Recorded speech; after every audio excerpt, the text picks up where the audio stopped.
জন্মাষ্টমীর ব্লগটা আমি আজকে ছাড়বো। তো চলো বাজার করবার জন্য যাই। প্রথমেই তাল কিনে এনে তালটাকে ধুয়ে ওর বড়া ভেজে নেওয়া হলো।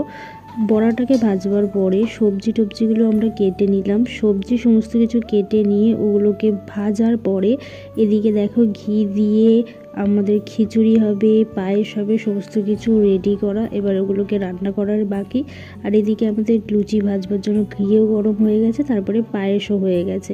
আর এইদিকে আমাদের হয়ে গেছে সব ভোগ, যেমন খিচুড়ি, পায়েস, আলুর তরকারি, লুচি, আর এইদিকে নাড়ু টাড়ু সব দুধ মধু দিয়ে পুরো কমপ্লিট গোপালকে সাজানো, যেটা তোমরা দেখতেই পাচ্ছ।